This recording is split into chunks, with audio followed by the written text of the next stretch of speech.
കത്തോലിക്ക സഭയുടെ മുഖ്യ ശത്രുവാണ് സാത്താൻ. അവൻ അലറുന്ന സിംഹത്തെ പോലെ ആരെയാണ് പിടികൂടേണ്ടത് എന്നോർത്ത് പാഞ്ഞു നടക്കുന്നു. അവൻ്റെ പ്രലോഭനങ്ങളിൽ വീഴാതിരിക്കുവാൻ നാം ദൈവത്തോട് നിരന്തരം പ്രാർത്ഥിക്കുന്നു. പിശാചിൻ്റെ പിടിയിൽ വീഴാതിരിക്കണമെങ്കിൽ അവന് പേടിയുള്ളതിനോട് ചേർന്ന് നിന്നാൽ മതിയാകും. ഇറ്റലിയിലെ അറിയപ്പെടുന്ന ബെനഡിക്റ്റൈൻ സന്യാസിയും ഭൂതോച്ചാടകനുമായിരുന്നു ഫാദർ പെല്ലഗ്രീനോ എർണേറ്റി. അദ്ദേഹം എഴുതിയ അതിപ്രശസ്ത പുസ്തകമാണ് കാറ്റക്കെസിസ് ഡി സാറ്റാന. ആ പുസ്തകം ആസ്പദമാക്കി കാത്തലിക് എഡ്യൂക്കേഷൻ തിരുസംഘം തലവനായിരുന്ന കർദിനാൾ പിയോ ലാഗി സാത്താന് ഒട്ടും ഇഷ്ടമില്ലാത്ത കാര്യങ്ങളെക്കുറിച്ച് പ്രതിപാദിക്കുന്നുണ്ട്. അദ്ദേഹം പറയുന്നത് പിശാചിന് ഇഷ്ടമില്ലാത്ത 7 കാര്യങ്ങളെക്കുറിച്ചാണ്. ഇതിൻ്റെ ഏറ്റവും വലിയ പ്രത്യേകത ഈ പറയുന്ന 7 കാര്യങ്ങളും ഭൂതോച്ചാടന വേളകളിൽ പലപ്പോഴായി സാത്താൻ സ്വയം പറഞ്ഞതോ കർത്താവിൻ്റെ നാമത്തിൽ അവനെക്കൊണ്ട് പറയിച്ചതോ ആയ കാര്യങ്ങളാണ്. ഫാദർ എർണേറ്റി പിശാച് ബാധിതരായവരിൽ നിന്നും പിശാചിനെ പുറത്താക്കുന്ന വേളയിൽ അദ്ദേഹത്തിൻ്റെ സഹപ്രവർത്തകർ റെക്കോർഡ് ചെയ്ത് സൂക്ഷിച്ച സാത്താൻ്റെ തന്നെ വാക്കുകളാണിത്. അത് തികച്ചും ആധികാരികവുമാണ്. തനിക്കൊട്ടും ഇഷ്ടമില്ലാത്ത 7 കാര്യങ്ങൾ ഏതൊക്കെയാണെന്ന് സാത്താൻ പറയുന്നത് കേട്ടു നോക്കൂ. 1. കുമ്പസാരം. എന്തൊരു മണ്ടൻ കണ്ടുപിടുത്തം! അതെനിക്ക് എന്തുമാത്രം നഷ്ടം വരുത്തുന്നുവെന്ന് അറിയാമോ? അതെനിക്ക് വേദനയുണ്ടാക്കുന്നു.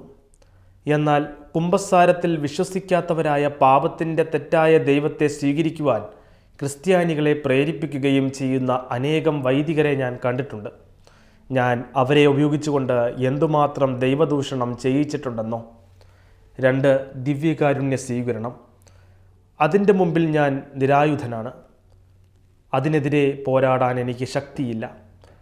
ആ ശരീരം ഭക്ഷിക്കുകയും രക്തം കുടിക്കുകയും ചെയ്യുന്നവർ എനിക്കെതിരെ വളരെ ശക്തരായി മാറുന്നു.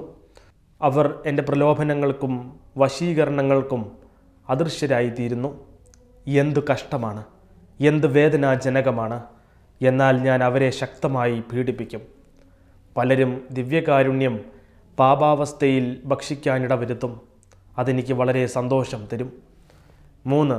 ദിവ്യകാരുണ്യ ആരാധന. വെറുമൊരു കഷ്ണം അപ്പത്തെ ആരാധിക്കുന്നു. എന്തുമാത്രം വിഡ്ഢികളാണ്!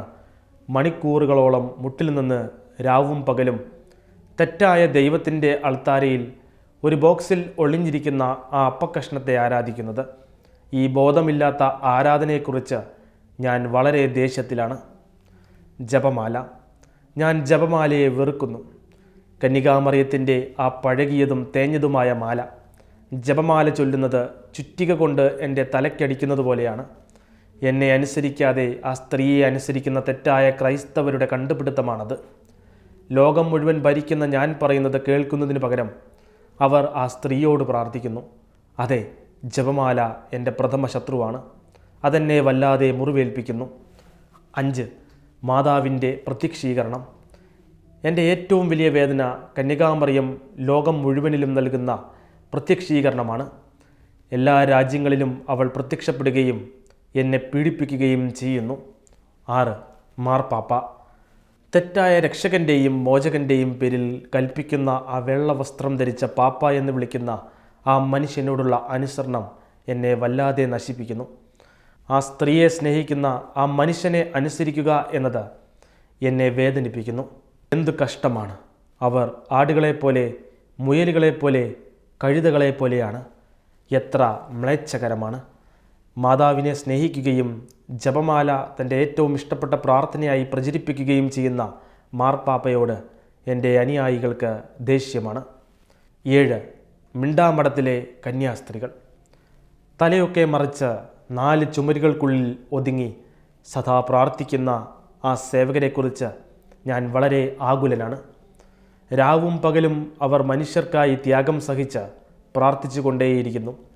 ഞാൻ ആ മഠത്തിലെ സന്യാസികളെക്കുറിച്ചോർത്ത് ഭയചകിതനാണ്. അവർ വളരെ നിർദ്ധയരായ, തീക്ഷ്ണതയുള്ള ശത്രുക്കളാണ്. പല അവസ്ഥയിലും തരത്തിലുമുള്ള അനേകം ആത്മാക്കളെ അവർ എൻ്റെ കയ്യിൽ നിന്നും പിടിച്ചു വാങ്ങുന്നു. അവർ എന്തുമാത്രം ഭീകരരായ ശത്രുക്കളാണ്! അവരെന്തിനാണ് ആത്മാവിൻ്റെ മാനസാന്തരത്തിനായി പ്രാർത്ഥിക്കുന്നത്?